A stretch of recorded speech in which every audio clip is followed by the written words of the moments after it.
नमस्कार, मैं सजीवन सर आप सभी को DLCS एजुकेशन सेंटर पर स्वागत है। आज हम आप लोगों को क्लास 10th का बहुपद जो कि दूसरा चैप्टर है, इसमें कल आप लोग को पार्ट 1 वीडियो में आप लोगों को बताए थे है ना, बहुपद पहचानने का नियम, कौन सा बहुपद होगा कौन सा नहीं होगा। यदि वो वीडियो नहीं देखें तो डिस्क्रिप्शन बॉक्स में उसका लिंक दे देंगे, वो देख लीजिएगा। आज हम आप लोगों को बताएंगे है ना, इसमें बताएंगे कि बहुपद का घात, ये भी ऑब्जेक्टिव में पूछता है कि, और एक बताएंगे इसमें कि बहुपद का वर्गीकरण, किसको कितने भागों में बांटा गया है, किस किस प्रकार में इसको बांटा गया है। तो चलो अब शुरू करते हैं। सबसे पहले हम शुरू करेंगे बहुपद का घात। तो चलो बहुपद का घात हेडिंग देना है, इसमें बहुपद का घात।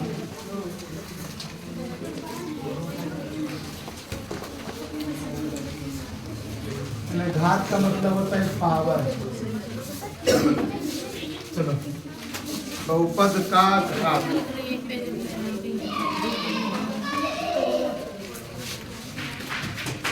अल्लाह नहीं करो।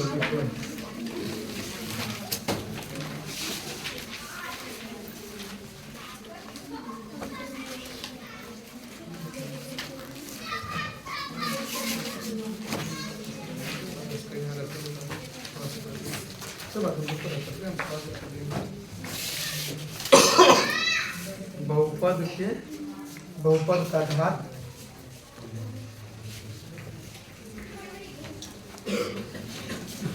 जो लिखना है, इसमें बहुपद के घात लिख करके डैश देना है, उसको फिर सामने में लिखना है।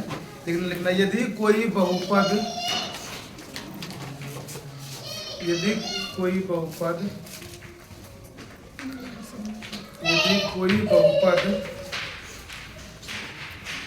एक चर में हो, एक चर, यदि कोई बहुपद एक चर, एक को एक, यदि कोई बहुपद एक चर में हो तो चर के घात, चर के घात के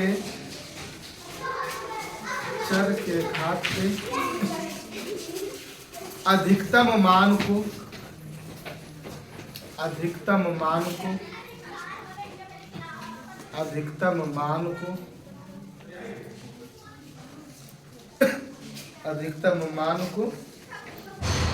बहुपद का घात कहते हैं। बहुपद का घात कहते हैं।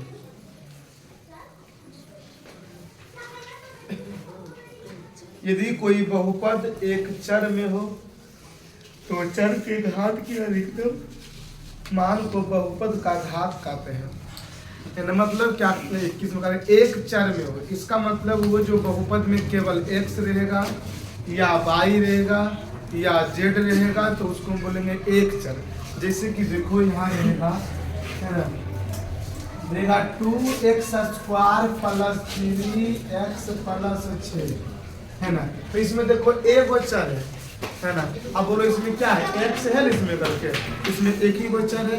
अब जैसे कि रहेगा इस तरह रहेगा 3y³ + 2y² + 3y + 6।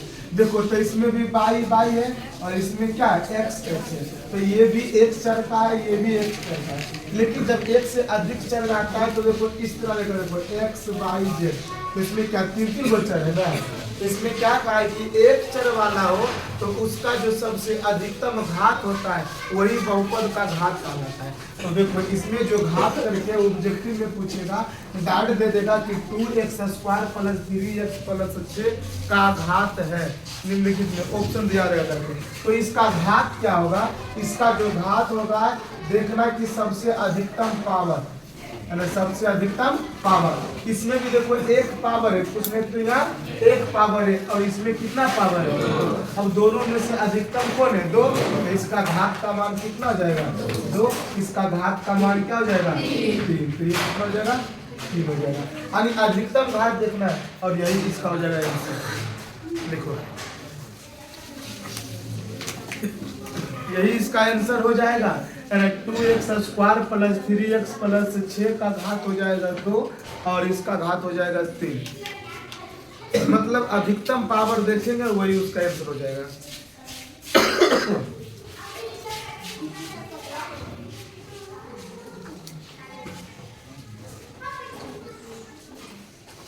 ऑब्जेक्टिव में पूछता है ये,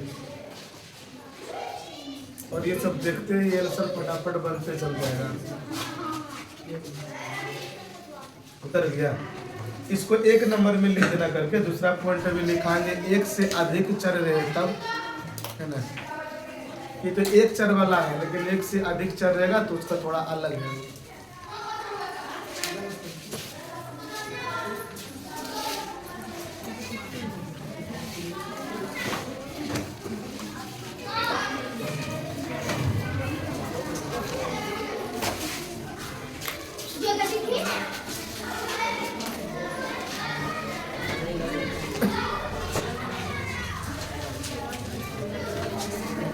दूसरा नंबर में लिखना है, लिखा गया है।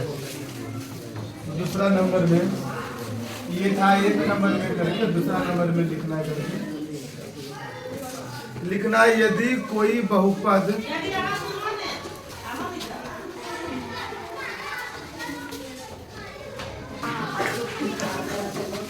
क्या बोले थे, यदि, तो लिखो यदि कोई बहुपद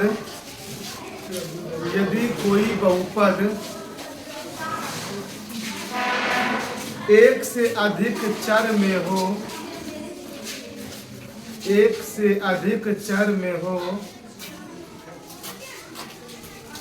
यदि कोई बहुपद 1 से अधिक चर में हो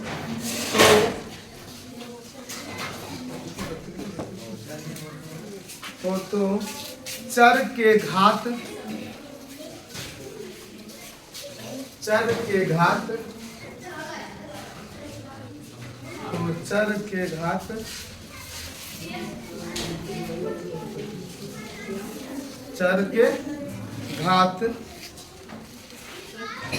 को जोड़ने पर चर के घात को जोड़ने पर आने वाली अधिकतम मान आने वाली अधिकतम मान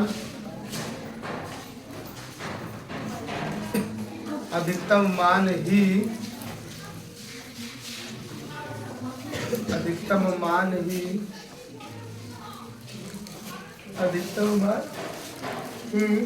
बहुपद का घात होता है। बहुपद का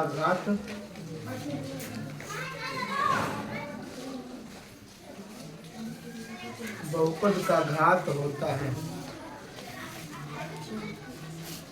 क्या लिखा है? लिखा है कि यदि कोई बहुपद 1 से अधिक चर में हो, 1 से अधिक चर में हो, तो चर के घातों के जोड़ने पर आने वाले अधिकतम मान ही बहुपद का घात कहलाता है, बहुपद का घात होता है। तो इसमें देखो जैसे करके जो होगा, है ना, रहेगा 5x² plus 2x² y² plus 7y। देखो यहाँ ध्यान से, इसमें जोड़ लेगा आसान से। जब इसमें है ना, देखो इसमें क्या देख रहे हैं, x भी है और इसमें क्या है, y भी है ना। और ध्यान रखना है कि जो गुना में रहेगा ना उसमें जोड़ेंगे। इसमें देखो पावर 2 है, क्या इसमें y है, और इसमें क्या x² में y गुना नहीं है, इसमें x गुना नहीं है, तब इसको जोड़ना है करके। तब देखना है कि इसमें पावर के जिसका पावर है ना, पावर को जोड़ना है। तो इसका घात जो है कितना जगह, देखो 2 प्लस 2 4, तो इसका घात का मान कितना जाएगा, 4 हो जाएगा। रुको अभी एक और, ये भी पूछ देगा, ये 3xyz का घात, तब हमें क्या पूछ देगा, 3xyz का घात। तो है ना, तो तुम लोग क्या करेगा, जल्दबाजी में कुछ नहीं तो एक है मार के निकल जाएगा। लेकिन हम क्या बताएं, एक से अधिक है ना इसमें 84, एक्स बाई जेड 3 गो करके, तो 3 गो तो इसमें कुछ नहीं तो पावर एक एक एक तीनों में है, एक एक एक पावर तीनों में, तो इसका घात का मान हो जाएगा 1 + 1 + 1 कितना हो जाएगा 3। ये सब तुम लोग लिखना ना है, 1 + 1 + 3 हम तुम लोग को समझाने के लिए लिख दिए कि 1 1 1 कितना हो जाएगा 3। और इसे है ना तुम लोग को जल्दबाजी में फटाक से इसका तो कितना जाएगा 3। अब इसका तो कितना आएगा 2 2 4। एक और mn² + 2m² n³ + 5m²n²। अब इसमें घात देखना है ना, इसमें भी देख रहे हैं mn है, इसमें भी mn है, इसमें भी mn है, लेकिन हम लोगों को क्या देखना है कि सबसे अधिकतम घात है ना। तो देखो इसमें की है, इसमें पावर 1, इसमें पावर 2, तो 2 कितना जाएगा 3 है ना। तो इसके नीचे में लिख देंगे, इस तरह कर देना। ऐसे भी तुम लोग याद रखना है कि इसका तो कितना होगा 3। देखो इसमें कितना जाएगा 2 और 3 5, इसमें क्या आएगा है ना, इसमें हो जाएगा कितना 2 और 3 5, इसमें कितना होगा 2 और 2 4। तो इसमें देखना कि अधिकतम कौन है 5 है ना। तो इसका घात जो आएगा, इसका जो घात आएगा कितना आएगा 2 + 3 = 5। अगर तुम लोग फटाक से खाली देख करके इसका आंसर बता देना कि 5 होगा क्या।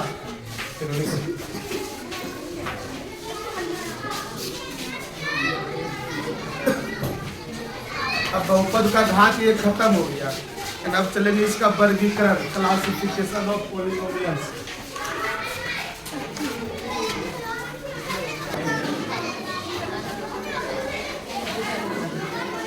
लिख लिया बहुपदों का वर्गीकरण।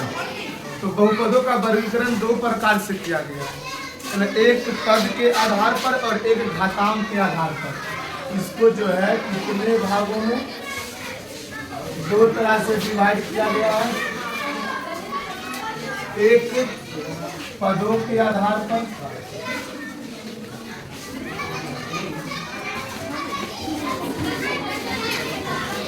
और दूसरा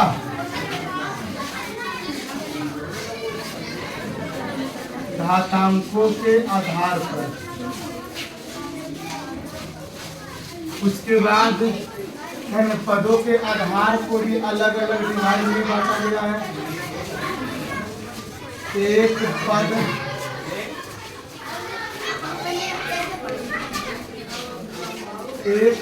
या एक पदी बहुपद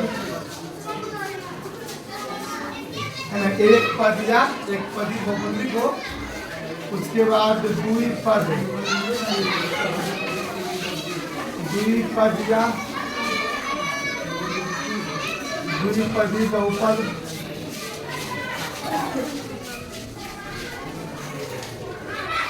त्रिपद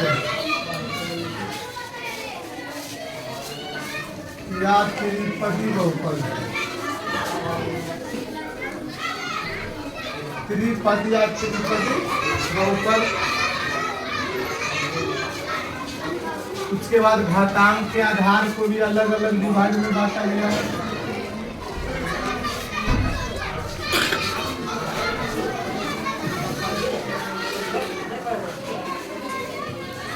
एक घातीय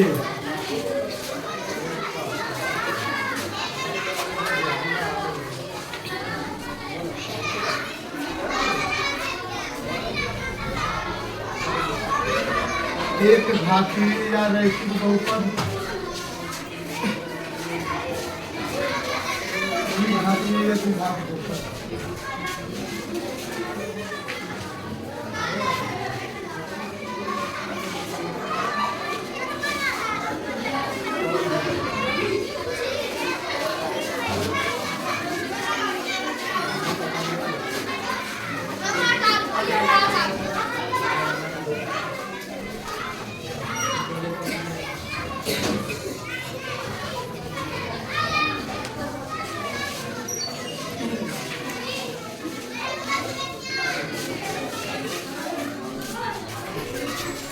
इसमें जो बहुपद का वर्गीकरण किया गया है पदों के आधार पर, घातांक के आधार पर। इसके बाद इसको भी 3 भाग में अलग अलग किया गया, इसमें भी किया गया करके।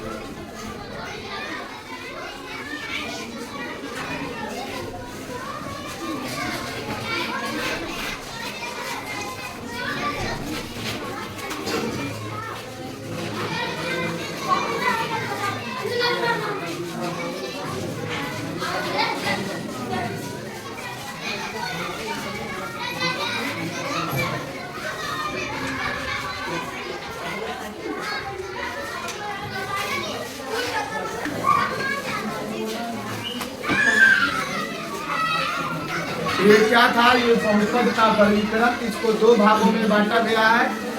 एक क्या बांटा गया, पदों के आधार पर और एक घातांक के आधार पर।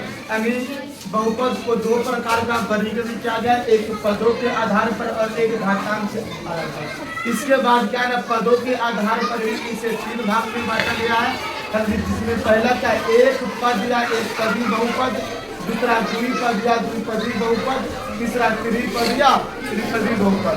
उसी प्रकार में घातांकों को भी 3 प्रकार में बांटा गया है। कौन कौन, एक घात या रैखिक बहुपद, द्विघात या द्विघातीय बहुपद, त्रिघात या त्रिघातीय बहुपद।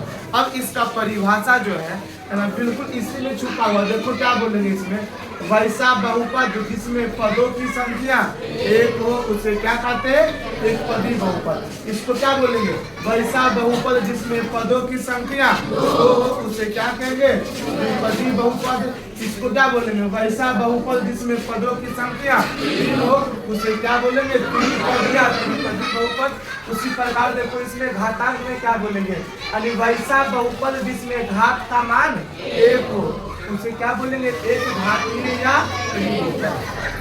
इसमें क्या बोलेंगे, वैसा बहुपद जिसमें घात का मान 2 हो उसे क्या बोलेंगे, द्विघातीय बहुपद। और इसमें क्या बोलेंगे, वैसा बहुपद जिसमें घात का मान 3 हो उसे त्रिघातीय बहुपद कहते हैं। और कल हम इसमें बताएंगे अब इसका एग्जाम्पल सबका है ना, कि इसमें एक पदी कौन होगा, द्विपदी कौन होगा, त्रिपदी कौन होगा।